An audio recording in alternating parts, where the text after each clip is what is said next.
तो क्वेश्चन ऐसा लिखा गया है, a simple pendulum has time period T1, simple pendulum has time period T1, है ना। The point of suspension is moved upward according to relation y equal to KT square, और k का value यहाँ पर दिया 1 मीटर पर second square, और y यहाँ पर जो गिवन है y is a vertical displacement, the time period becomes T2। तो आप ये देखो, इतना सब पढ़ने के बाद हो सकता है कि आपको क्लियर ना हो क्वेश्चन क्या कह रहा। तो ये सारा कॉन्सेप्ट अगर हम ये कहें कि ऐसा केस हम डिस्कस कर चुके हैं, तो आप कहेंगे गुरुजी ऐसा तो हमने नहीं पढ़ा है, बट आपको भी याद आ जाएगा, थोड़ा सा वेट कीजिए। सिंपल पेंडुलम का जो टाइम पीरियड था हमको पहले से पता है, लेंथ L मान लेते हैं, है ना। और हम जानते हैं कि time period of simple pendulum does not depends on mass, it depends on length of pendulum, length of thread and acceleration due to gravity. और जब आपने टाइम पीरियड यहाँ पर कैलकुलेट किया T1, वो T1 तब है जब ये पॉइंट ऑफ सस्पेंशन क्या है, रुका हुआ है। जो पॉइंट ऑफ सस्पेंशन क्या है, एट रेस्ट, तब जो टाइम पीरियड बना that is 2 pi under root L/G बना है, ये T1 है। अब अगली लाइन में यहाँ पर ये बोला कि the point of suspension is moved upward according to relation y equal to KT square, मतलब कि जो पॉइंट ऑफ सस्पेंशन है, मतलब कि जो है ऊपर की तरफ मूव कर रहा है विद दिस रिलेशन, है ना। तो आप ये बताओ, ये जो डिस्प्लेसमेंट है पॉइंट ऑफ सस्पेंशन का, वो टाइम के साथ वेरी कर रहा। तो आप ये बताइए कि इस केस में जो टाइम पीरियड बना उसको T2 कहा गया है। ये जो सिस्टम है, सिस्टम का मतलब कि जो पॉइंट ऑफ सस्पेंशन एक तरह से कह सकते हैं पूरा सिस्टम ही ऊपर जा रहा with y equal to K into T square के हिसाब से। आप ये बताओ, ये डिस्प्लेसमेंट है, क्या यहाँ से वेलोसिटी कैलकुलेट कर सकते हैं हम लोग? आपने इसको टाइम के साथ डिफरेंशिएट किया होगा तो क्या मिल जाएगा, वेलोसिटी बोलो क्या मिलेगा, 2 इंटू KT मिलेगा। फिर आप ये बताओ एक्सेलेरेशन कितना मिला होगा, आप इसको फर्दर डिफरेंशिएट करोगे तो क्या मिलेगा यहाँ पर 2 इंटू K, और K इक्वल टू कितना दिया 1, तो आप बताएं एक्सेलेरेशन क्या मिला 2 मीटर पर सेकेंड स्क्वायर। खेल खत्म। अब आप ये बताओ कि pendulum in a lift, pendulum in a lift हमने पढ़ा था, lift is moving upward, net acceleration due to gravity या नेट जी इफेक्टिव की बात करें तो जी इफेक्टिव कितना बनेगा, देखो सिस्टम कहाँ जा रहा है, ऊपर। अच्छा, यहाँ पर जी वर्टिकली डाउनवर्ड होगा जब पॉइंट ऑफ सस्पेंशन कैसा रुका हुआ है। अब पॉइंट ऑफ सस्पेंशन कितने एक्सेलेरेशन चल रहा है, 2 मीटर पर सेकेंड स्क्वायर से, तो हम जानते हैं कि स्यूडो फोर्स का जो एक्सेलेरेशन बनेगा वो नीचे की ओर आ जाएगा। जी पहले से ही था और ड्यू टू स्यूडो एक्सेलेरेशन ये नीचे और ऐड हो जाएगा। इसको हमने क्या बोला था, जी इफेक्टिव। याद करो इसको हमने क्या बोला था, जी इफेक्टिव। ठीक है, इसको कहा गया था जी इफेक्टिव। अब जो टाइम पीरियड निकल के आया है उसको T2 कहा गया है, ये है 2 pi under root L/G effective के। याद करो जी इफेक्टिव की बात हमने की थी, तो T2 बोले क्या मिला यहाँ से 2 pi under root L/G effective. G effective कितना बन गया, G प्लस A। अब आप इनको डिवाइड कर लो, इसको कहानी नंबर 2 मान लो, ये कहानी नंबर 1 है। डिवाइड करो, हमसे पूछा क्या T1 बाई T2, तो फर्स्ट बाई सेकंड कर लो, क्या मिला T1 बाई T2, और देखो आप इसका स्क्वायर कर लो तो राइट हैंड साइड क्या मिल जाएगा, G ऊपर जाएगा और G प्लस A नीचे आ जाएगा, है ना। तो देखिए T1 का जो बाई का G है वो नीचे आएगा और G प्लस A ऊपर जाएगा, तो फाइनली G प्लस A और y में क्या बनेगा, G बन जाएगा। G का वैल्यू कितना दिया है 10, और एक्सेलेरेशन कितना कैलकुलेट किया 2 बाई 10, बोलो क्या मिला 12 बाई 10 मतलब कि 6 बाई 5। तो आंसर हमारा क्या बन गया, 6 बाई 5, आंसर नंबर बी, है ना। तो ऐसा नहीं था कि मतलब बहुत टफ क्वेश्चन था ये। तो अगला टॉपिक हमारा सुपर पोजिशन ऑफ 2 और मोर देन 2 एसएसएम, 2 या 2 से अधिक एसएसएम का सुपर पोजिशन, है ना। और ये जो हम बात करने जा रहे हैं इसको आप मान के चलिए कि आप वेव ऑप्टिक्स में भी सीखोगे और सेम आंसर और सेम रिजल्ट आपको मिलेगा वेव्स में। तो 3-4 जगहों पर सेम चीज़ आपको मिलनी है। जैसे हम बात करें वेव ऑप्टिक्स की, वहाँ पर भी आपको सेम चीज़ मिलेगी। फिर आप बात करें ऑसिलेशन की, यहाँ पर भी आपको सेम चीज़ मिलेगी। और साथ ही साथ आप जब वेव पढ़ोगे तो वहाँ पर भी सेम रिजल्ट आपको मिलेगा। तो टॉपिक हमारा सुपर पोजिशन ऑफ 2 और मोर देन 2 एसएसएम।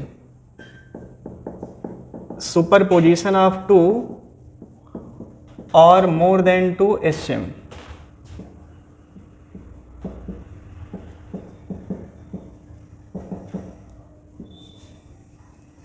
अब सुपरपोजिशन यहां पे दो तरह का होगा। पहला सुपरपोजिशन है in a same direction, in a same direction with same frequency.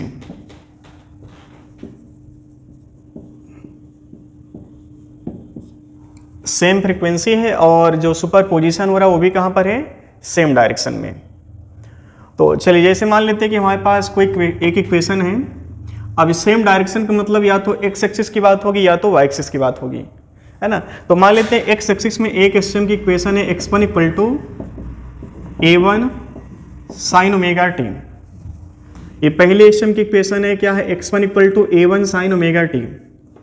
ऐसे मान लेते हैं कि दूसरा एसएम हमारे पास x2, ये है a2 साइन ओमेगा टी और प्लस फाइव।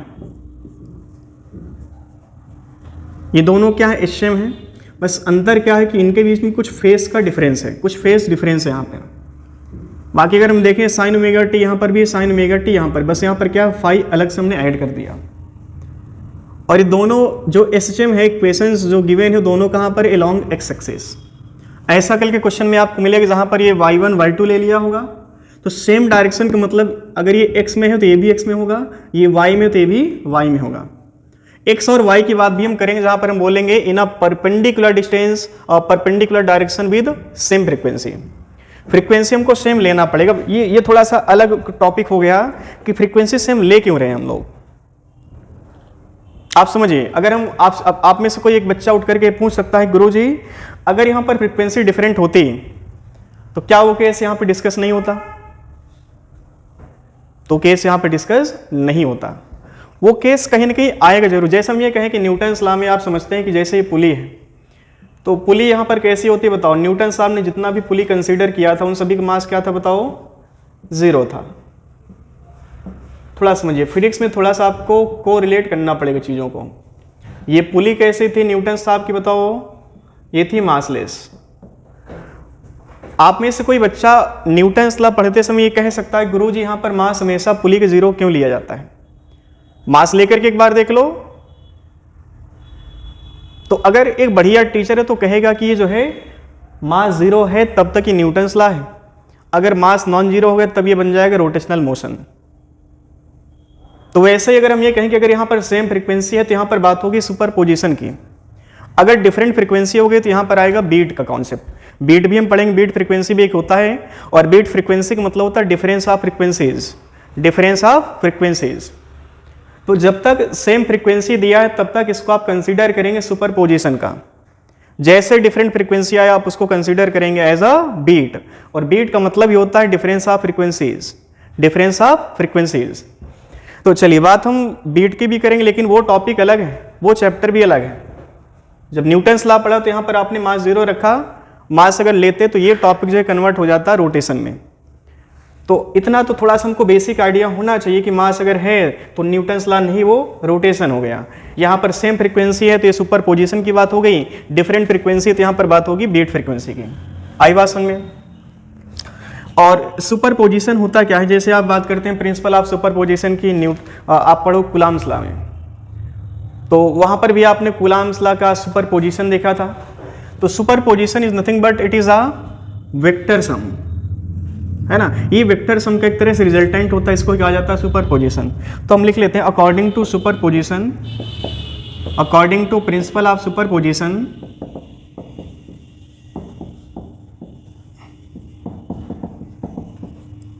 तो मान लेते हैं कि रिजल्टिंग जो डिस्प्लेसमेंट है ये डिस्प्लेसमेंट पहला है, डिस्प्लेसमेंट दूसरा है। A1 A2 के यहाँ दो डिफरेंट एम्पलीट्यूड है और साथ में यहाँ पर देखिए ओमेगा है और यहाँ पर भी ओमेगा है, सेम फ्रीक्वेंसी की बात हो रही है। तो according to principle of superposition आपने इनको ऐड किया होगा, तो ऐड करने पर क्या मिला x1 प्लस x2। ये जो x हमने लिखा दिस इज रिजल्टिंग डिस्प्लेसमेंट, इसको हम कहेंगे रिजल्टिंग डिस्प्लेसमेंट। तो आप देखो x1 बराबर क्या लिखोगे आप, A1 साइन ओमेगा टी और x2 बराबर क्या लिखें, a2 sine omega t plus five. Same चीज आप 2 नहीं 3 बार पढ़ोगे, एक बार यहां पर पढ़ोगे, अगला जो टॉपिक आएगा आपका सेम चीज का वो पढ़ेंगे आप जो है वेव्स में, फिर इसके बाद सेम रिजल्ट आप ऐसे डेरिवेशन करोगे वेव ऑप्टिक्स में। तो आप देखो यहाँ पर हम थोड़ा सा मैथमेटिक्स की बात करेंगे, क्योंकि ये जो है पूरी तरह से मैथमेटिक्स है। आप देखो ये साइन ए प्लस बी है, साइन ए प्लस बी का फार्मूला क्या होगा, sine a cos b plus cos a sine b. तो हम डायरेक्ट यहाँ पे कर ले रहे हैं, sine omega t plus phi है तो sine a into cos b plus cos a sine b. तो क्या लिखें, a two into sine omega t into cos phi plus a two into sine phi into cos omega t. Sine a plus b का formula याद होगा सभी को। अब थोड़ा सा यहां पर कलाकारी करते हैं हम लोग। देखिए थोड़ा सा कलाकारी करना पड़ेगा। a1 sine omega t, a2 sine omega t cos phi, sine omega t दोनों में दिख रहा, आप इनको थोड़ा सा साइन ओमेगा टी कॉमन ले लो, थोड़ा सा नहीं पूरा साइन ओमेगा टी कॉमन लोगे भाई, हैं थोड़ा सा कह लेंगे, है ना। तो देखो क्या बनेगा, साइन ओमेगा टी बाहर आ गया, अंदर क्या मिला हमको, बोलो बोलो, a1 plus a2 cos phi ये मिला होगा, और प्लस ये वाला पैरामीटर देखो a2 sine phi into cos omega t. यहां तक बात क्लियर है। आप थोड़ा सा कुछ अजम्पशन लेते हैं, कुछ अज्यूम कर लेते हैं चीज़ों को। अज्यूम करते हैं कि यहाँ पर जो C है that is a1 plus a2 cos phi है। हमने मान लिया कि जो a1 plus a2 cos phi that is equal to C, और हम मान लेते हैं जो D है हमारा वो D है a2 साइन फाई, ऐसे मान लेते हैं, इसमें कुछ भी गलत नहीं है। अब थोड़ा सा कलाकारी करते हैं हम लोग। अच्छा देखो ये जो है ये C हो गया हमारा, आप इसकी जगह पर C रखोगे और इसकी जगह पे D रखोगे, तो देखो x इक्वल टू क्या मिला यहाँ पे, बोलो sine omega t into C plus cos omega t into D, ये मिला होगा। ठीक है, अब एक काम करो, आप यहाँ पे root of C square plus D square से दोनों साइड डिवाइड कर लो, भागम भाग कर लो दोनों तरफ हैं। तो left hand side right hand side हमने क्या किया, root of C square plus D square से डिवाइड कर लिया, root of C square plus D square. यहाँ पर भी आप डिवाइड कर लो, root of C square plus D square. अब आप थोड़ा समझिए, मान लो हमने एक ट्राइंगल चूज किया, इस ट्राइंगल में ये एंगल मान लो अल्फा है, इसको मान लेते हैं अल्फा है। अब हमें ये चीज़ मान लेते हैं सी है, इसको मान लो डी है, तो ये क्या बन जाएगा, बोलो root of C square plus D square. अब आप देखें c by root of C square plus D square क्या दिख रहा है, c by root of C square plus D square, ये क्या बन जाएगा, साइन बन जाएगा, है ना। या थोड़ा सा चेंज करते हैं, यहाँ पर हम इसको उल्टा भी लिख सकते हैं, इसको मान लीजिए सी है, इसको मान लो डी है। ठीक है, अब देखो यहाँ पर क्या मिल जाएगा, ये बन जाएगा कॉस अल्फा और ये बन जाएगा साइन अल्फा, है ना। तो हम लिख सकते हैं x by root of C square plus D square is equal to sine omega t into cos alpha, लिख सकते हैं क्या, प्लस आप लिखोगे यहाँ पे cos omega t into sine alpha. ठीक है, अब आप देखो ये क्या चीज़ दिख रही है, साइन ए प्लस बी फिर से दिख रहा है ना। तो हम इसको थोड़ा सा चेंज करें तो हमको मिलेगा sine omega t plus alpha, है ना, और ये बनेगा x by root of C square plus D square.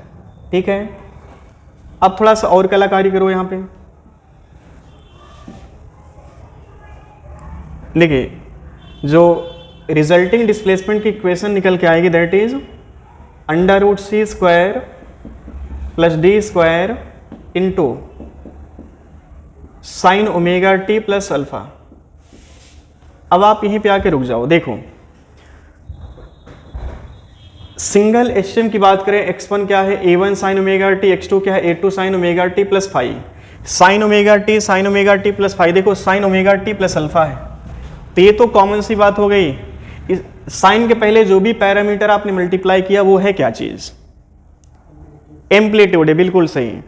तो ये जो under root C square D square है क्या चीज, this is amplitude, but this amplitude is a resulting amplitude, चूंकि ये जो x है किसका है, उन दोनों का रिजल्टेंट है। अगर x उन दोनों का रिजल्टेंट है तो ये जो under root C square plus D square क्या है, रिजल्टिंग एम्पलीट्यूड है, इसको हम क्या कहेंगे, रिजल्टिंग एम्पलीट्यूड।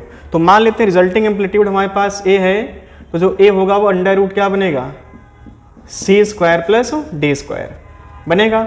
अब c क्या ज्यूम किया है आपने, a1 plus a2 cos five, और d क्या ज्यूम किया, a2 साइन फाइव। अब आप देखो, आप इसको स्क्वायर करेंगे तो a प्लस बी का होल स्क्वायर है, डायरेक्ट हम कर ले रहे हैं, ये बनेगा a1 square plus a2 square cos square five plus 2a1 a2 cos five. और चलिए थोड़ा सा बायोलॉजिक जो बच्चे होंगे थोड़ा सा है ना, थोड़ा सा हो सकता है दिक्कत आ जाए उनको, ठीक है। तो देखिए a1 plus a2 cos five, इस पूरे का whole square plus a2 sine five, इसका भी क्या है, स्क्वायर है। अब इसके बाद तो सबको पता है ये a प्लस बी का होल स्क्वायर है ना, तो हम इक्वल टू क्या लिखेंगे यहाँ पर, बोलो a1 square plus a2 square cos square five plus 2a1 a2 cos five, और प्लस हम जो है यहाँ पे लिख दे रहे हैं, क्या लिखेंगे बोलो, a2 square sine square phi. देखो a2 square cos square phi, a2 square sine square phi, तो sine square theta plus cos square theta क्या होता है, 1 होता है। तो फाइनली यहाँ पर क्या बनेगा, a1 square plus a2 square और 2a1 a2 कॉस फाइव। तो फाइनल जो रिजल्टिंग एम्पलीट्यूड मिला हमको दो HCM का, that is under root a1 square plus a2 square plus 2a1 a2 cos five. अब आपको ऐसा नहीं लग रहा कि इसको हमने कहीं देखा है, कहाँ देखा है बताओ, दो वेक्टर का रिजल्टेंट हमने कैलकुलेट किया था under root a square plus B square plus 2ab cos theta, वहाँ पे थीटा था, यहाँ पे फाई है। फाई का मतलब क्या है, phase difference between a1 and a2। तो आप देखो यहाँ पर x1 और x2 में जो फेज डिफरेंस है दैट इज 5। तो अब ये जो फार्मूला थोड़ा सा आप समझिए कि अगर हमारे पास दो वेक्टर हैं तो हम वहाँ पे under root a square plus B square plus 2ab cos theta से इनका रिजल्टेंट निकाल सकते हैं। लेकिन अगर कल के हमारे पास तीन वेक्टर हैं तो उन तीन वेक्टर के रिजल्टेंट आप कैसे निकालोगे। यहाँ पर जो फार्मूला हमने कैलकुलेट किया that is valid on 2 vector, ये दो वेक्टर पर ही लागू हो सकता है, दो से अधिक वेक्टर पर ये वैलिड नहीं होगा। तब फिर क्या करेंगे, अगर नीट की बात करें तो नीट में सिर्फ दो ही एम्पलीट्यूड की बात करेगा, और IIT की बात करें तो IIT में आपके पास 3 4 5 ऐसे करके कई सारे एम्पलीट्यूड का एक तरह से कॉम्बिनेशन दे देगा।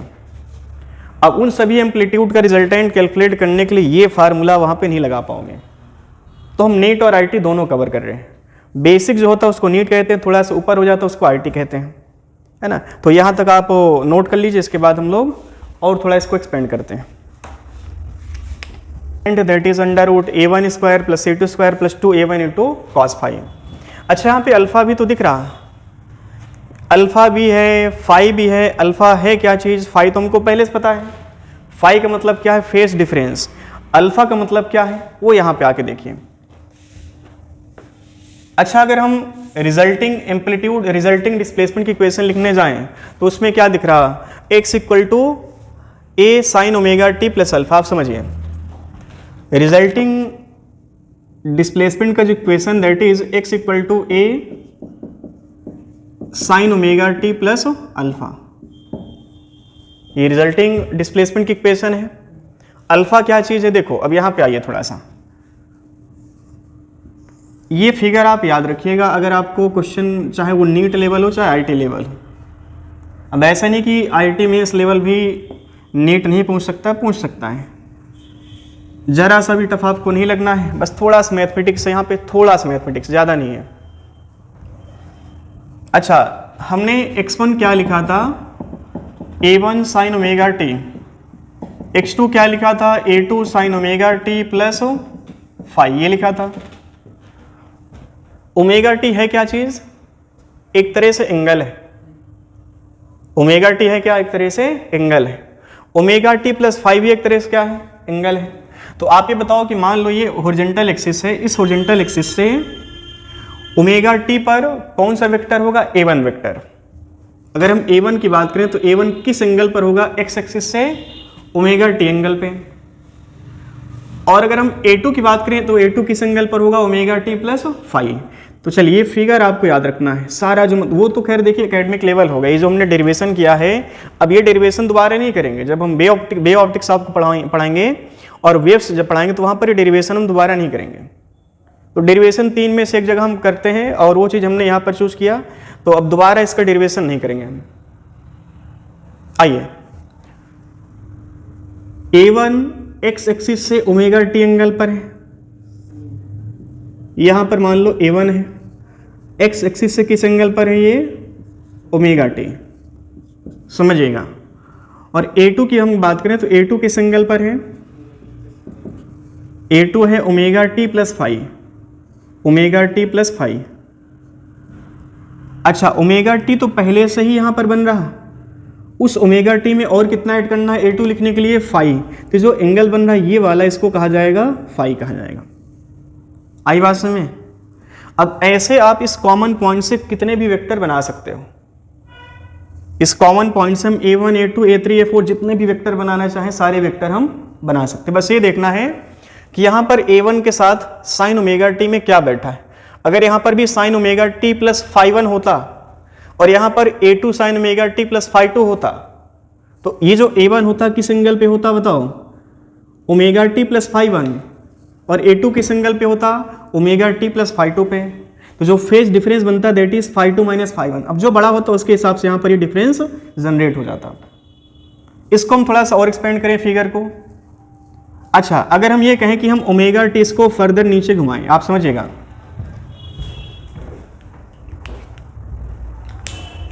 ये मान लो आपका है a1 वेक्टर, ये एक्स एक्सिस से किस एंगल पर है, ओमेगा टी, और a2 किस एंगल पर है, ओमेगा टी प्लस फाइव। ये वाला एंगल कितना है, फाइव है।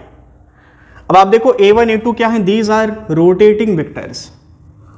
a1 a2 क्या है, रोटेटिंग वेक्टर्स हैं।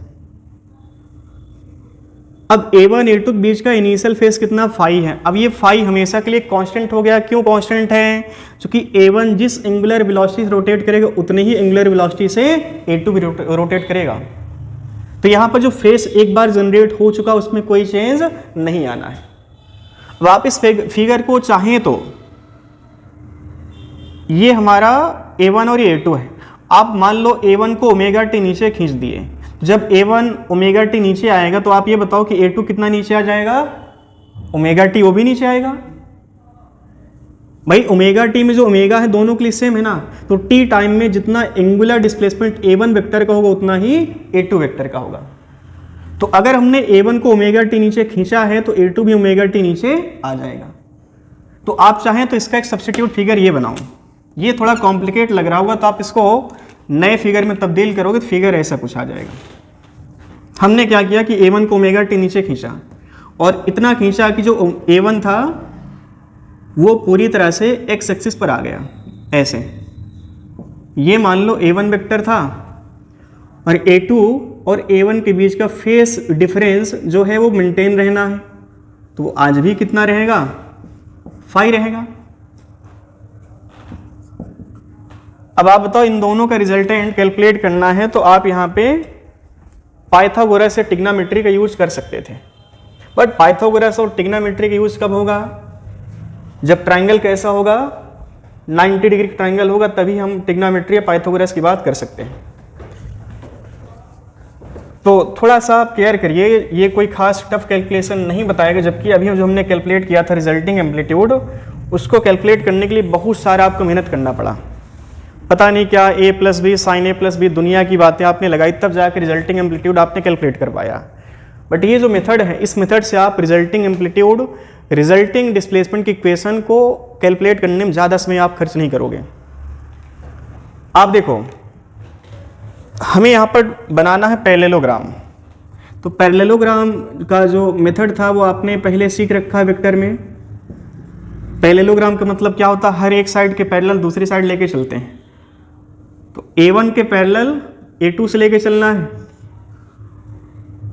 और A2 के पैरेलल जो है A1 से लेके चलना है इसे।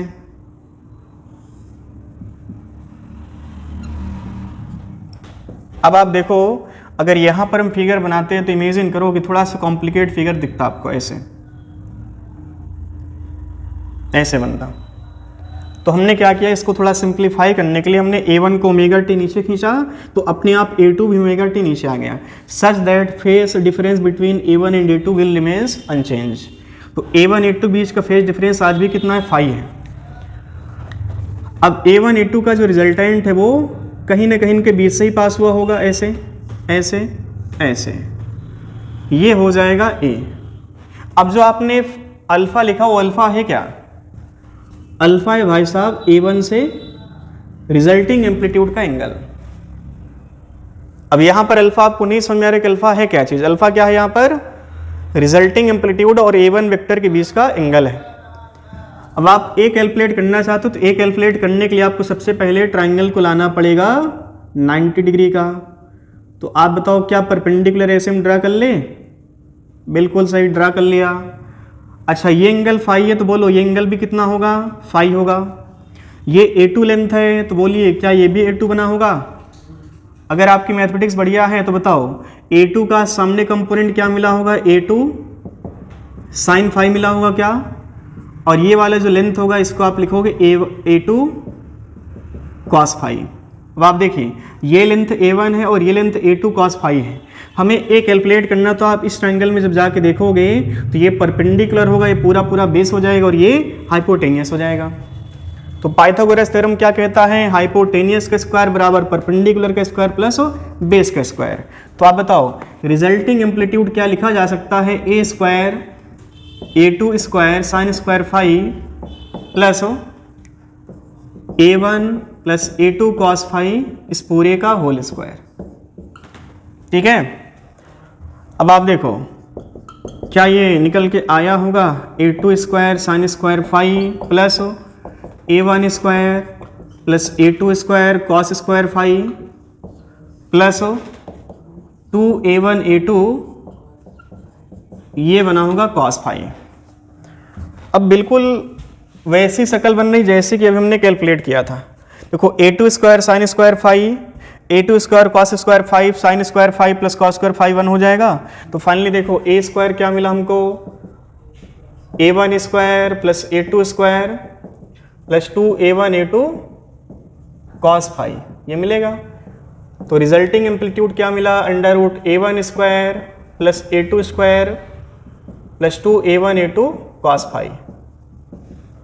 अब इससे और भी केस हम ले सकते हैं, फाई आप चेंज करोगे तो रिजल्टिंग एम्पलीट्यूड जो बनेगा उसका वैल्यू चेंज होता चला जाएगा। बिल्कुल वेक्टर की सारी बातें यहाँ पर आपको लगाना है। तो ये फाइनल हमारा जो है रिजल्टिंग एम्पलीट्यूड निकल के आ गया। अब इसको करने के हमारे पास दो मेथड थे, ये मेथड भी है और इससे पहले जो मेथड था उससे भी आपने किया है। लेकिन आप समझो हमें अल्फा भी कैलकुलेट करना है, क्योंकि आपसे क्वेश्चन पूछेगा कि रिजल्टिंग डिस्प्लेसमेंट की इक्वेशन क्या है, तो वहां पर आपको लिखना पड़ेगा A into sine omega t plus alpha. Alpha क्या है, रिजल्टेंट और A1 वेक्टर के बीच का एंगल है। तो आप अल्फा भी कैलकुलेट करोगे। अल्फा कैसे कैलकुलेट करें, देखो क्या ये tan अल्फा बना होगा perpendicular that is A2 sine phi, और बेस बोलें क्या मिला A1 plus A2 cos phi. अब जैसे आपने यहां पर ये बोला कि A2 sine omega t plus phi में फाई है क्या चीज, फेज डिफरेंस है, वैसे आप यहां पर भी कह सकते हैं A sine omega t plus alpha, this alpha is also phase difference. Alpha भी क्या है, फेज डिफरेंस, लेकिन वो फेज डिफरेंस किसका है, रिजल्टिंग डिस्प्लेसमेंट की। यहां पर जो फाई है वो फाई A1 A2 के बीच का फेज डिफरेंस है, लेकिन ये जो अल्फा है क्या चीज, phase difference of resulting amplitude, resulting displacement. आई भाषण में तो अल्फा लिख सकते हैं, alpha is a angle between resulting amplitude and A1।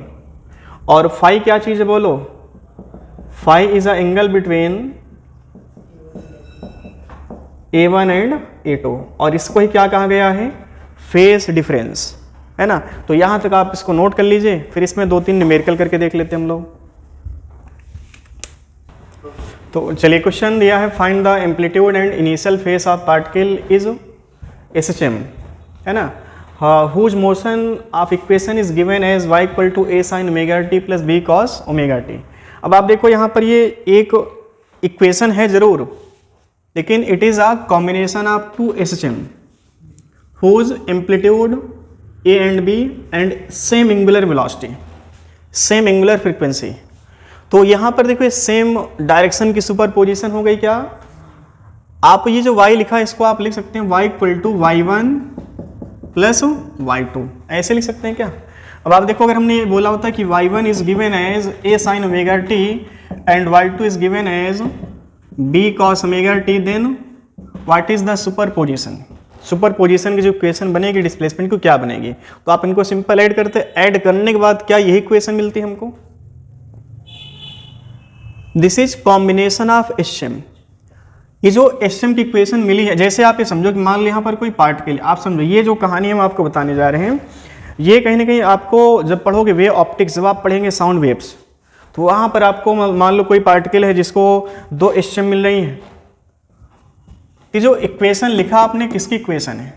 ये पार्टिकल का इक्वेशन है। यहाँ पर लिखा हमने ना, find the amplitude and initial phase of a particle is SHM whose motion is given as y equal to this. तो ये पार्टिकल को इतनी इक्वेशंस मिल चुकी हैं। जैसे हम ये कहें कि मान लो कोई पार्टिकल है, इस पार्टिकल को इधर से आई है y1 वाली इक्वेशन और इधर से इसको मिली है y2 की। ये पार्टिकल मान लो यहाँ पर चुपचाप बैठा था और इस पार्टिकल को ये जो SHM है पहला y1 equal to a sin omega t वो भी मिल रहा, और साथ ही साथ इसको y2 equal to b cos omega t भी मिल रहा। तो फाइनली पार्टिकल क्या करेगा? ये पार्टिकल भी ऑसिलेट करेगा, बट जो ऑसिलेशन की डिस्प्लेसमेंट की इक्वेशन बनेगी फाइनली पार्टिकल की, वो a sin omega t plus b cos omega t पहले से गिवन है।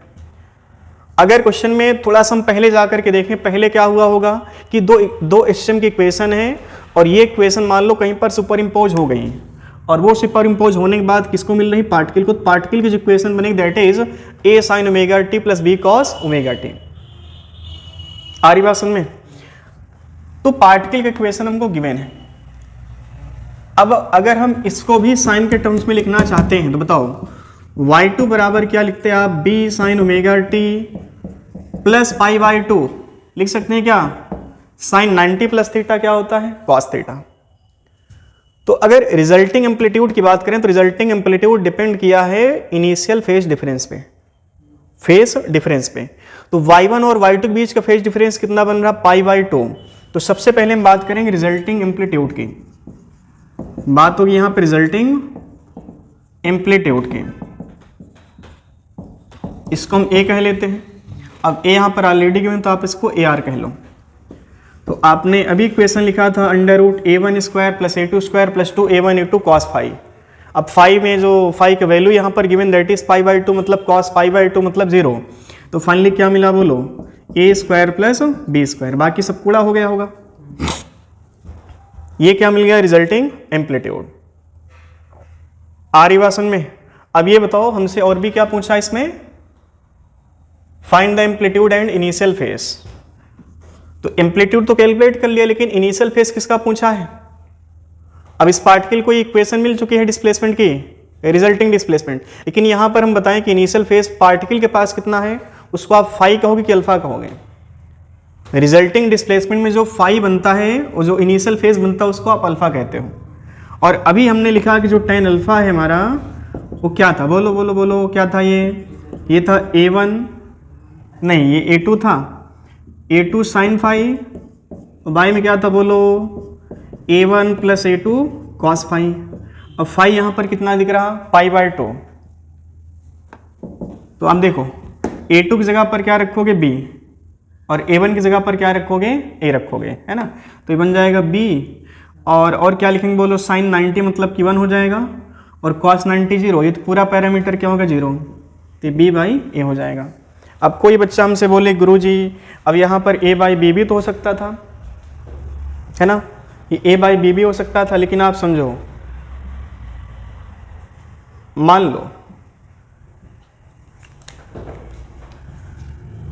यहाँ पर मान लो a है और यहाँ पर मान लो b है।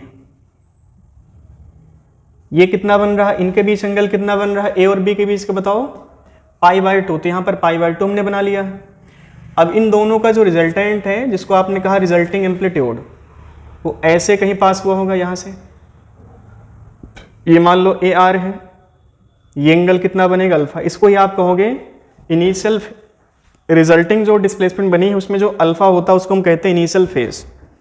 इनिशियल फेज ये भी फेज डिफरेंस है, लेकिन फेज डिफरेंस किनके बीच का है, y1 और y2, मतलब A और B के बीच का है। लेकिन हमसे इनकी बात थोड़ी ना किया है, बात तो यहाँ पे इनिशियल फेज किया है। इनिशियल फेज की जो बात की है वो रिजल्टिंग एम्पलीट्यूड जो बन रहा है उसमें बात की। तो आप बताओ अल्फा कितना लिखोगे, अच्छा ये B है तो ये भी कितना हो जाएगा, B होगा। अब आप बताओ tan अल्फा क्या लिखोगे, tan अल्फा लिखोगे परपेंडिकुलर बाई बेस। तो आपको जब ये फिगर बनाओगे ना तो यहाँ पर जरा सा भी कष्ट नहीं होना कि यहाँ पर B रखना होगा कि ये रखना होगा। अब यहाँ पर A2 A भी हो सकता था, B भी हो सकता है। अब वो तो हमको पता है कि यहाँ पर A2 जो है B है, लेकिन आप वहाँ पे कंफ्यूज हो सकते, लेकिन यहाँ पे कंफ्यूज नहीं हो गए, है ना। तो इसको नोट कर लीजिए अच्छे से। तो चलिए क्वेश्चन ऐसा कुछ दिया है, a particle subjected to SHM whose equation given as x1 a1 sin omega t x2 a2 sin omega t plus y/3। कोई पार्टिकल जिसके पास दो SHM है, अगर हम इनको ऐड कर लें डायरेक्ट तो यहाँ पर एक सिंगल इक्वेशन बन जाएगी a1 sin omega t plus a2 sin omega t plus y/3 after superposition. अभी इनको अलग अलग लिखा था। इससे पहले क्वेश्चन जो हमने किया था वहाँ पर a sin omega t plus b cos omega t already वहाँ पर ऐड करके दिया था। हमेशा जो रिजल्टेंट इक्वेशन बन के आएगी वो किसी पार्टिकल की बन के आएगी। ये दो अलग अलग इक्वेशन है SHM की, बट आप जब इनको सुपर इम्पोज करोगे तो सुपर इम्पोज होने के बाद वो किसी एक पार्टिकल को मिल जाएंगे। तो जो फाइनली इक्वेशन बनेगी that is equation of particle, और वो पार्टिकल भी क्या करेगा, सिंपल हार्मोनिक मोशन परफॉर्म करेगा। तो जब ये पार्टिकल को ये कहानी मिली तो यहाँ पर कहानी के बाद पार्टिकल का डिस्प्लेसमेंट कितना, t=0 पे, और फिर उस पार्टिकल की मैक्सिमम स्पीड कितनी है, और आखिरी क्वेश्चन पूछा मैक्सिमम एक्सेलरेशन ऑफ पार्टिकल।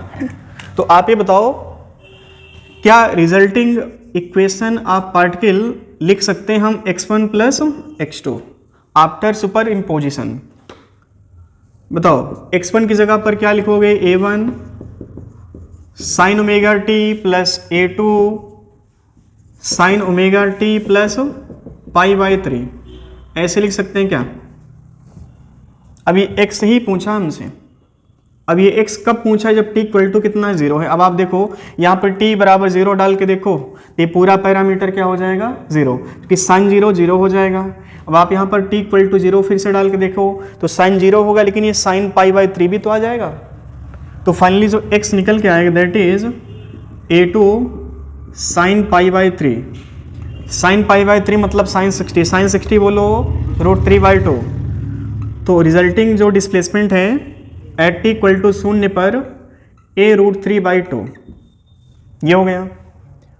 अब क्वेश्चन पूछा अगला हमसे मैक्सिमम स्पीड, ये पार्ट ए था। पार्ट बी में क्या पूछा, मैक्सिमम स्पीड। अब आप जानते हैं मैक्सिमम स्पीड जो बनती है that is v = a into omega, a into omega. अब a का मतलब क्या है, this a is known as resulting amplitude.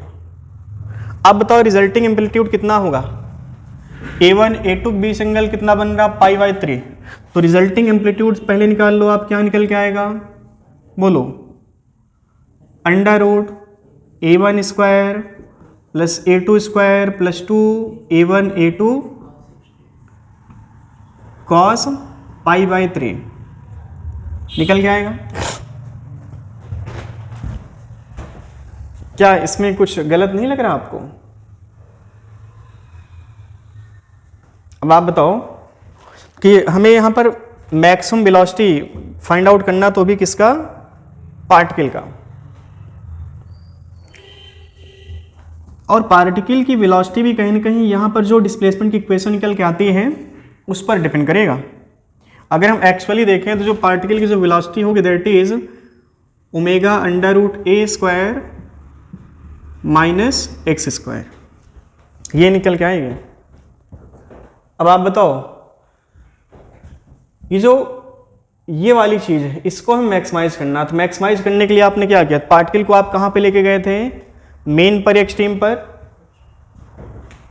कहाँ पे लेके गए थे। अब आप बताओ जो ए है, ए हमारा मैक्सिमम कब होगा, जब यहाँ पर A1 A2 का रिजल्टेंट सबसे ज़्यादा हो।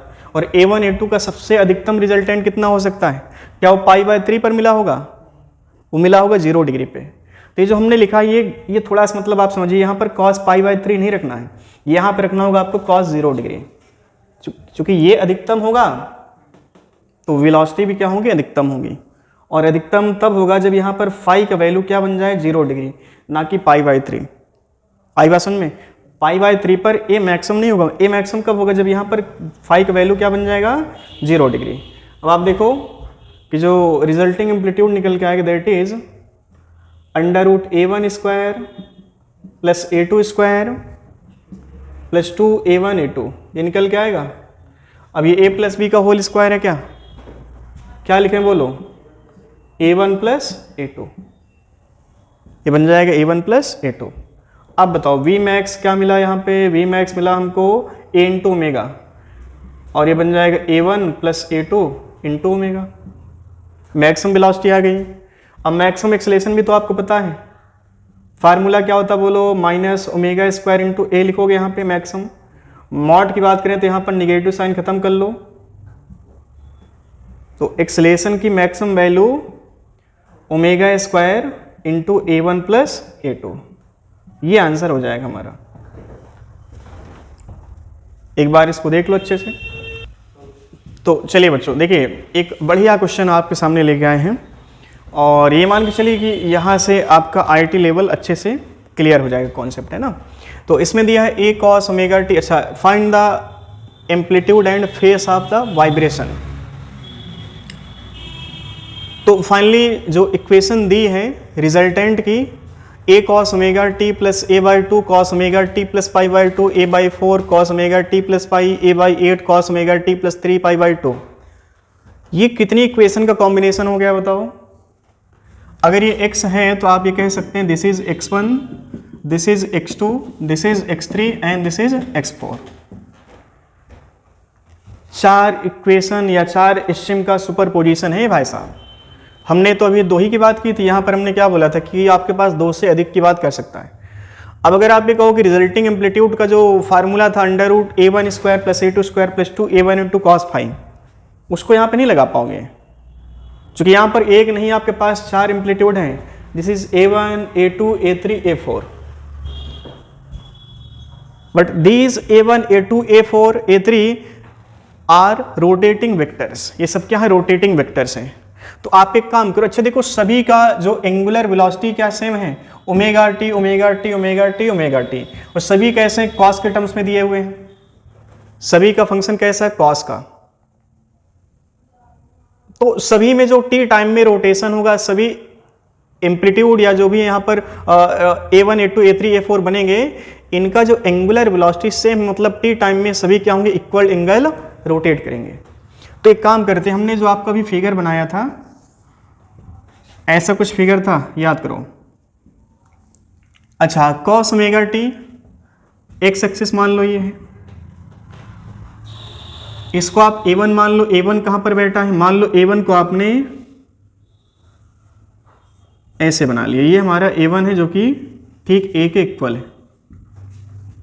देखो अब इसको ही बेसिस मान करके ये A/2 बनाना है, इसको ही बेसिस मान करके A/4 बनाना है, इसको ही बेसिस मान करके A/8 बनाना है।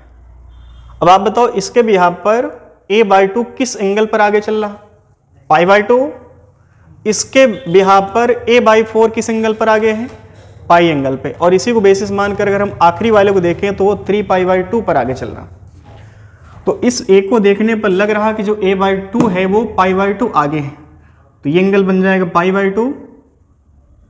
यहां पर आप क्या बनाओगे, बोलो बोलो बोलो, यहां पर क्या बनाओगे, A/2, ठीक है। A/4 कहां पर बनाएंगे, पाई डिग्री पे। तो पाई डिग्री का मतलब है कि यहां पर जो ये ठीक अपोजिट आ जाएगा A/4, ठीक है, ये A/4। अच्छा आप बताओ A/8 कहाँ बनाए, 3π/2 का मतलब कि A से कितना एंगल घूमना पड़ेगा हमको, 270। 90 प्लस 90 प्लस 90, तो फाइनली आप यहाँ पर आ गए होंगे। यहाँ पर बन जाएगा a/8। आप समझिए a के अपोजिट a/4, a/2 का अपोजिट a/8 है। नेट रिजल्टेंट की बात करें तो a की तरफ आया होगा इस एलोंग एक्स एक्सिस में, y की बात करें तो y में देखो a/2 है और a/8 है, तो नेट रिजल्टेंट कहाँ पे आया होगा, a/2 की तरफ। तो a/2 की तरफ कितना बनेगा बताओ, a/2 माइनस a/8 कितना बन जाएगा, ये 3a/8 बन जाएगा, ये बना होगा 3a/8, ठीक है। अच्छा देखो a/4a, नेट रिजल्टेंट किधर आया होगा, a की तरफ, ये कितना बनेगा, a minus a/4 that is 3a/4 बनेगा, ठीक है। अब आप देखो नया जो फिगर बनेगा, नया फिगर ऐसा कुछ बना होगा। अब बचा हमारे पास 3a/4 और बचा है 3a/8, ऐसे ये बचा होगा 3a/8। इन दोनों का जो रिजल्टेंट है that is called resulting amplitude, ये बना होगा हमारा रिजल्टिंग एम्पलीट्यूड। इसको आप कहोगे a, इसको AR कह लो। तो आप बताओ 3a/8 और 3a/4 किस एंगल पर बन रहे हैं, ये बन रहे हैं 90 डिग्री पे। तो AR इक्वल टू क्या लिखोगे, 3a/8 इसका होल स्क्वायर प्लस 3a/4 इसका होल स्क्वायर। अब दो है ना, दो पर तो लगा सकते हैं नियम, √a² plus b² plus 2ab cos theta का, वो लगाया जा सकता है यहाँ पे। अब आप देखो क्या बना आंसर यहाँ से, AR इक्वल टू क्या बनेगा बोलो, 3a/4 बाहर ले लो, 3a/4 का एक तरह से स्क्वायर हो गया, यहाँ पर क्या बचेगा 1/2, 1/2 का स्क्वायर 1/4 है ना।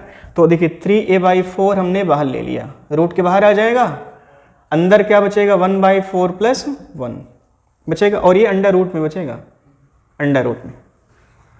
तो रिजल्टिंग एम्पलीट्यूड क्या मिला यहाँ से, 3a/4 और रूट 5/2 लिख सकते हैं क्या, ठीक है। बायोलॉजी वाले बच्चे समझिएगा क्या बनेगा, a√3√5 और बाई में 8, ये रिजल्टिंग एम्पलीट्यूड आ गया। अब आप देखो आखिरी में क्या पूछा है, इनिशियल फेज। तो फेज तो हम जानते हैं ना, फेज का मतलब क्या है, यहाँ पे अल्फा है। तो बताओ tan अल्फा क्या लिखें, परपेंडिकुलर बाई बेस। परपेंडिकुलर कितना बोलो, बोलो 3a/8 और बेस कितना बन रहा 3a/4, ठीक है। a से खत्म हुआ, 3 से 3 खत्म हुआ, बाई का 2 कहाँ, बाई का 4 कहाँ जाएगा ऊपर, तो क्या ये आएगा 2। तो tan अल्फा क्या मिला हमको यहाँ से 2 मिला, या अल्फा इक्वल टू लिख सकते हैं आप tan इनवर्स 2, ये आंसर हो जाएगा हमारा। अच्छा 1/2 आएगा, हाँ ये 1/2 आएगा, tan इनवर्स 1/2, ठीक है। तो क्वेश्चन गिवन है the displacement y of a particle executing periodic motion is given by y equal to 4 cos square 1/2 into t sine 1000 into t है। द एक्सप्रेशन में be considered to be a result of the superposition of. अब आप question पढ़ोगे तो हो सकता है कि आप कुछ पढ़ लेना पड़े कि क्वेश्चन कह क्या रहा है ना। अगर हम ये कहते हैं कि मान लो एक पार्टिकल है जिसको आफ्टर सुपरपोजिशन जो डिस्प्लेसमेंट की इक्वेशन मिली that is a sin omega t plus a cos omega t plus, या इसको b मान लो c sin omega t plus phi, ऐसे कुछ मान लेते हैं।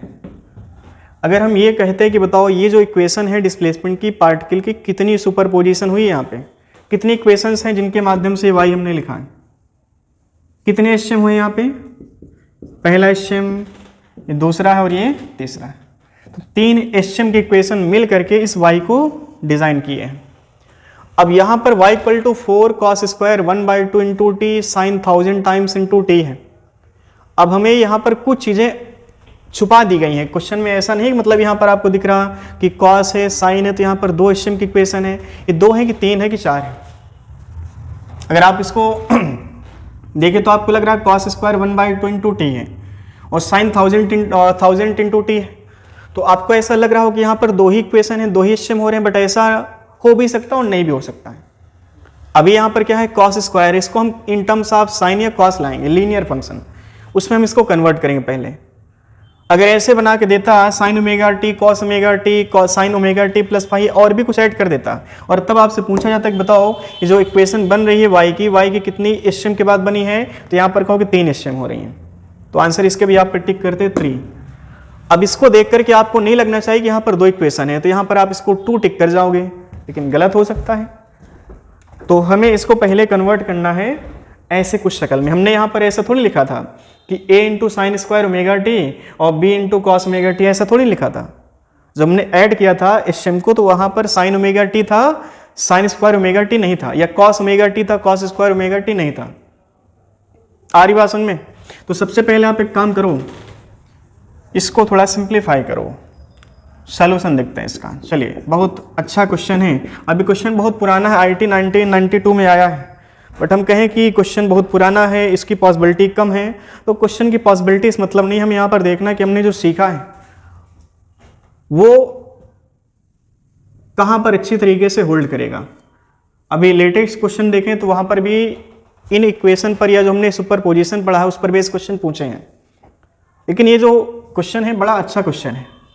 यहाँ पर आपको मैथमेटिक्स का बढ़िया रोल देखने को मिलेगा, खास करके IIT के बच्चों के लिए डिज़ाइन क्वेश्चन है ये।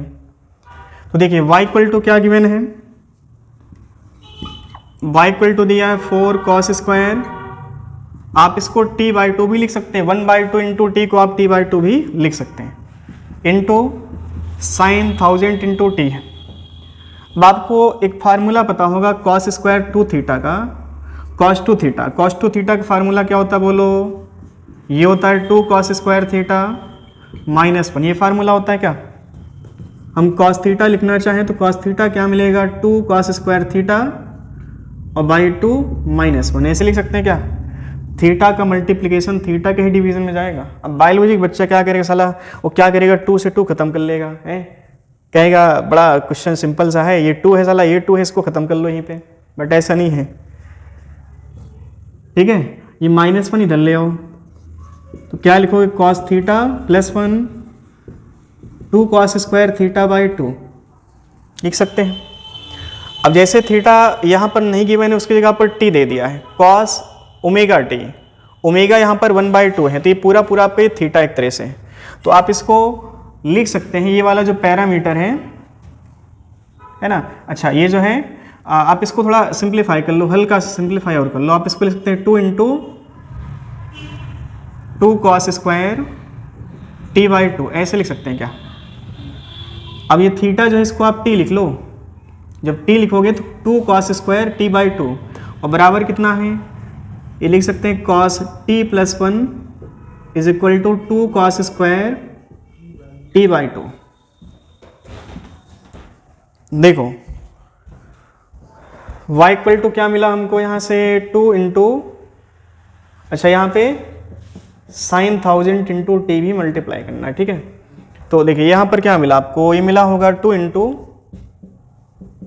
कॉस t + 1 और क्या मिला इंटू साइन 1000 इंटू टी, ऐसा कुछ मिला होगा, ठीक है। अब आप एक काम करो, ये अंदर भेज लो, तो y इक्वल टू क्या मिला यहाँ से, 2 cos 2t cos t + 2 और इंटू साइन 1000 इंटू टी, ऐसा बना होगा। थोड़ा स्टॉप। तो y इक्वल टू क्या मिला हमें यहाँ पर, देखो साइन 1000 टी भी आप अंदर मल्टीप्लाई कर लो, तो ये मिलेगा 2 cos t into sine 1000 into t plus 2 sine 1000 into t, ये मिल जाएगा। अब थोड़ा सा यहाँ पर मैथमेटिक्स समझिएगा, हम इसको लिख सकते हैं y इक्वल टू, लिख सकते हैं साइन 1001 इंटू टी और प्लस साइन 999 इंटू टी और प्लस लिख सकते हैं आप 2 साइन 1000 इंटू टी, ऐसे लिख सकते हैं क्या? अब आप देखो ये साइन के टर्म्स में है, sign omega t, sine omega t, sine omega T. बात लगेगा ओमेगा यहाँ पर देखो ओमेगा 1, ओमेगा 2, ओमेगा 3। तो एंगुलर फ्रीक्वेंसी यहाँ पर डिफरेंट है, एंगुलर फ्रीक्वेंसी सेम नहीं थी। बट अगर हम बात करें कि जो पार्टिकल को वाइब्रेशन के बाद एचएम की इक्वेशन मिली होगी वो फाइनली कुछ ऐसे निकल के आई होगी, उसको सिंप्लीफाई करने के बाद। तो कितनी एचएम है यहाँ पर बोलो? इसको आप y1 लिख सकते हैं, ये y2 है और ये y3। बताओ कितनी एचएम है इसके पास? 1 है, 2 है, 3 है। कितनी है बोलो? बोलो 3 है। तो आंसर क्या मिल गया? 3। ये पूछा था, है ना। तो एक बार इसको अच्छे से देख लो। तो चलिए, सुपर पोजिशन ऑफ 2 और more than 2 in same direction हमने पढ़ा, और हमने आपको बोला था कि ऐसा भी हो सकता है कि सेम डायरेक्शन की जगह पर वहाँ पर परपेंडिकुलर दिया हो। तो केस अगला हमारा है super position of 2 HM of same angular velocity in perpendicular direction. तो टॉपिक है super position of 2 HM in perpendicular direction. ये थोड़ा सा अच्छा टॉपिक है आईटी और नीट दोनों के हिसाब से। तो चलिए यहाँ पर, अच्छा इससे पहले हमने x लिखा तो x ही लिखा, x1, x2, x3 ऐसे हमने लिखते चले गए। अगर हमने कहीं पर y लिखा तो फिर वहाँ पर y1, y2 आए थे। अब आज मान लो कि x है और y भी है। x का मतलब है यहाँ पर a1 साइन ओमेगा टी मान लेते हैं, और y इक्वल टू हमको गिवन है a2 साइन ओमेगा टी और प्लस फाई, ऐसे मान लेते हैं। ये दोनों क्या हैं? परपेंडिकुलर है। x और y क्या है? आपस में परपेंडिकुलर है। तो अच्छा, ये जो है इनको सुपर इम्पोज करना है। तो जैसा आपने पहले पढ़ा कि जो सुपर पोजिशन होगा that is x plus y, वैसे यहाँ पर ऐड नहीं करना आपको। आप देखिए हम इनको क्या, x को क्या लिखें बोलो? इसको थोड़ा सा एक्सपेंड करोगे तो यहाँ पर बनेगा x by a1 equal to sine omega t बनेगा। अब साइन ओमेगा टी पता है तो आप कॉस ओमेगा टी भी निकाल सकते हैं क्या? बताओ, एक फार्मूला होता है, बहुत बचपन में पढ़ते हैं आप लोग, sine square theta plus cos square theta equal to 1। तो बोलो कॉस थीटा बराबर क्या मिला? 1 minus sine square theta under root.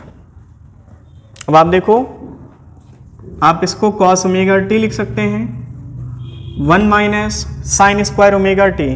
तो क्या है? X square by a1 square बनेगा। जब आप इसका स्क्वायर करेंगे तो ऐसी शक्ल हमको लानी है यहाँ पे। तो आप क्या लिखोगे? X square by a1 square लिख सकते हैं क्या? ऐसा हम कर क्यों रहे हैं? क्योंकि हमें साइन ओमेगा टी की भी रिक्वायरमेंट होगी और कॉस ओमेगा टी की भी रिक्वायरमेंट होगी। अब आप आइए, y की जगह पर क्या लिखना है? y बराबर क्या लिखा है? a2 sine omega t plus phi. अब आप जानते हैं साइन a प्लस बी का फार्मूला क्या होता है? बोलो बोलो, sine omega t into cos phi plus a2 cos omega t into sine phi. ऐसा कुछ बनेगा? अब आप देखो, साइन ओमेगा टी भी यहाँ पे आ रहा और कॉस ओमेगा टी भी आ रहा। तो साइन ओमेगा टी आप यहाँ से पुट करो और कॉस ओमेगा टी यहाँ से पुट कर लो। तो फाइनली जो कहानी निकल के आएगी वो ऐसे कुछ होगी, a2 साइन ओमेगा टी मतलब x बाई a1 और इंटू क्या लिखें? Cos phi plus a2 cos omega t की जगह पर क्या रखोगे? 1 minus x square by a1 square, इस पूरे की पावर 1/2 लिख लो, और इंटू क्या लिखें? Sine phi. अब आप देखो, इसको सिंप्लीफाई करना थोड़ा सा कॉम्प्लिकेट हो जाएगा, और इसका डेरिवेशन मान चलिए कि नीट लेवल पर भी नहीं पूछेगा, आईटी लेवल पर भी नहीं पूछेगा। फाइनली इसके जो रिजल्ट निकल के आएंगे उन रिजल्ट पर क्वेश्चन बहुत ज़्यादा बनते हैं। अब आप एकेडमिक की तैयारी करने बैठे नहीं तो आप इसका जो डेरिवेशन, एकेडमिक में भी डेरिवेशन हालांकि नहीं पूछता है, तो हम डायरेक्ट यहाँ आप लिखेंगे ऑन रीअरेंजिंग। जब आप इसको रीअरेंज करोगे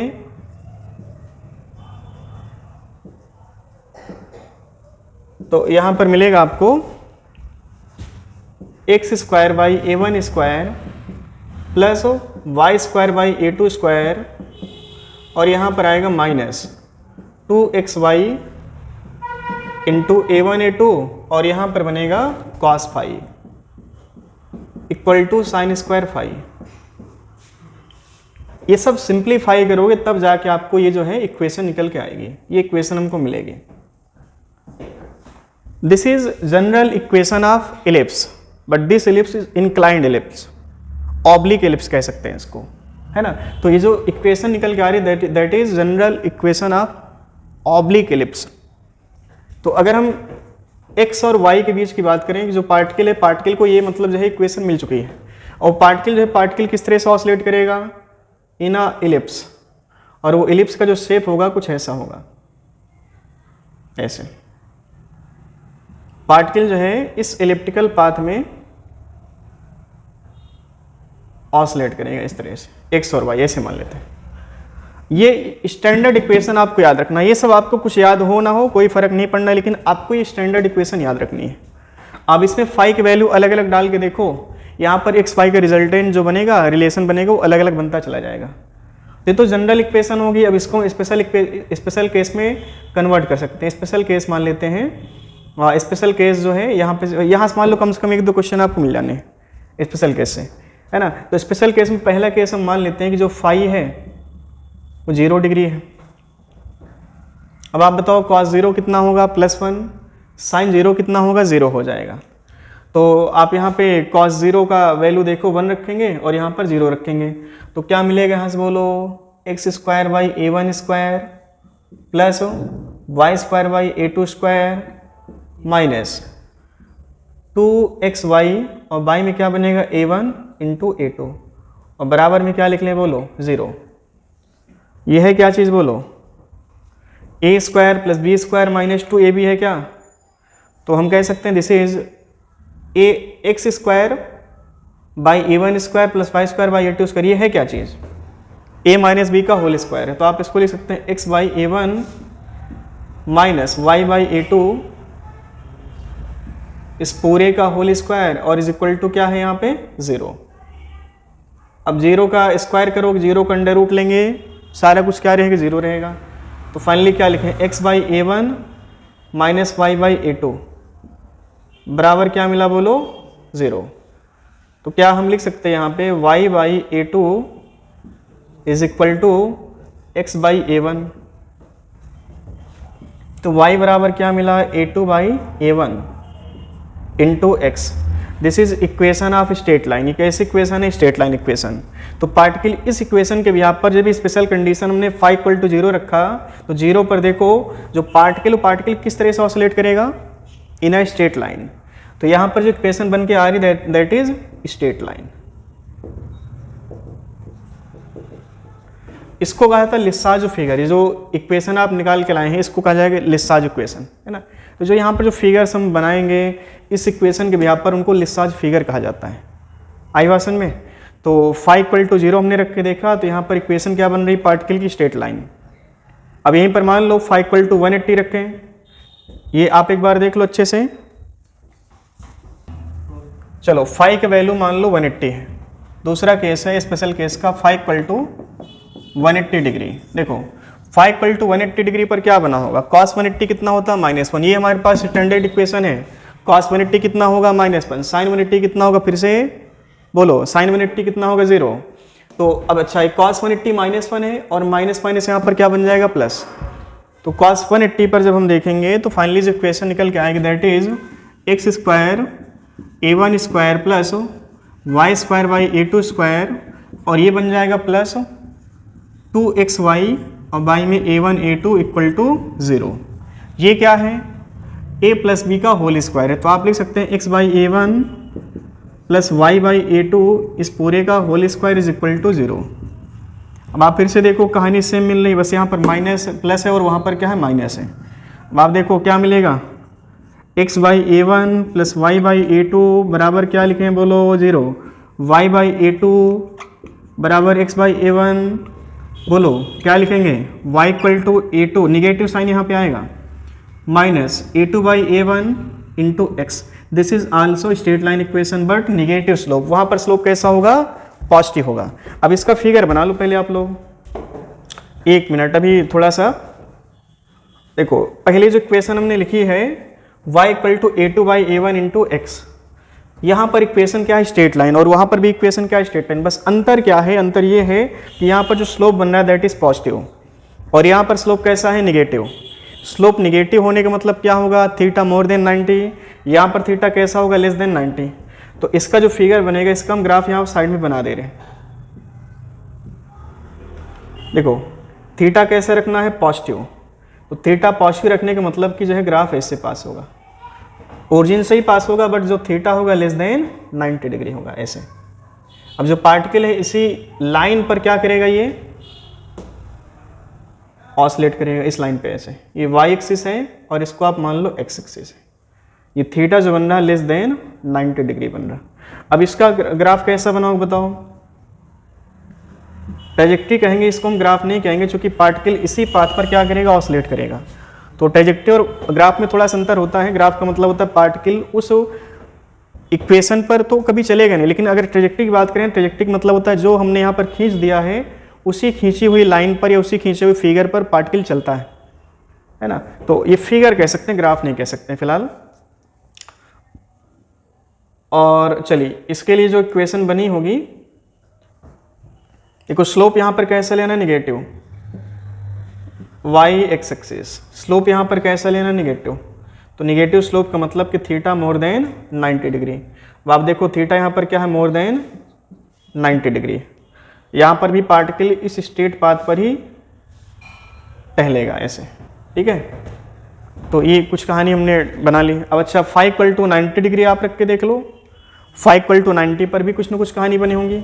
ये अच्छे तरीके से क्लियर हो गया होगा। चलिए फाई इक्वल टू 90 रख के देख लेते हैं। फाई इक्वल टू 90 देखो, कॉस 90 कितना होगा, 0, साइन 90 कितना होगा, 1 होगा। तो चलिए तीसरा स्पेशल केस है, फाई इक्वल टू 90 डिग्री। तो कॉस 90 हमको पहले से ही पता 0 होगा, x square by a1 square plus y square by a2 square. बोलो सिर्फ यही बचा होगा, बाकी जो -2xy बाई a1 a2 है इंटू कॉस 90 तो कूड़ा हो जाएगा पूरा। राइट हैंड साइड क्या बचेगा, सिर्फ 1 बचेगा, ठीक है। ये किसकी इक्वेशन है, this is general equation of ellipse. ये जो इससे पहले जो फिगर बनाया तो ऑब्लिक एलिप्स था, वहां पर कुछ एंगल की बात हो रही थी, यहां पर क्या है, एलिप्स है। This is general equation of ellipse. तो एलिप्स यहां पर आप कुछ ऐसा बनाओगे,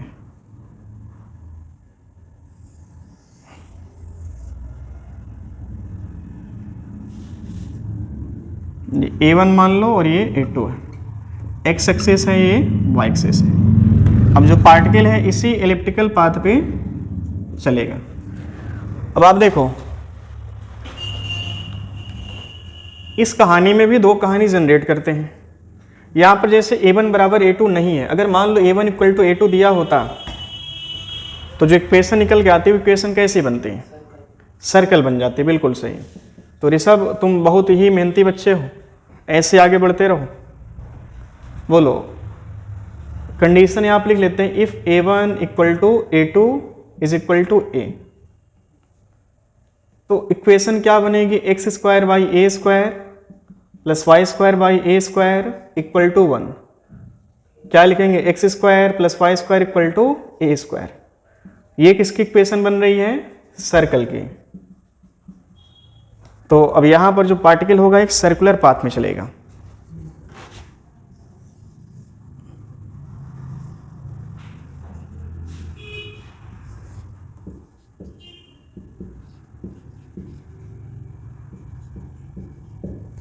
तो आपने ये जो सुपरपोजिशन प्रिंसिपल की कहानी थी इसको आपने अच्छे से एंजॉय किया होगा। अगला लेक्चर हमारा रहेगा डैम्प ऑसिलेशन पे। तो डैम्प ऑसिलेशन बचा, बाकी सारा कुछ हमने खत्म कर लिया है ना। और हम एक बार फिर से आपको बता दें कि आखिरी में जो लेक्चर बनेगा वो कंप्लीट ऑसिलेशंस के न्यूमेरिकल पर बनेगा, और वो लेक्चर आपको ज़रूर देखना चाहिए। अगर आप पूरा जो कॉन्सेप्ट है एक तरह से ऑसिलेशन का अच्छे से क्लियर करना चाहते हैं तो आपको आखिरी के लेक्चर जो बनाएंगे हम न्यूमेरिकल बेसिस पे, उसको आपको ज़रूर देखना पड़ेगा। Thank you.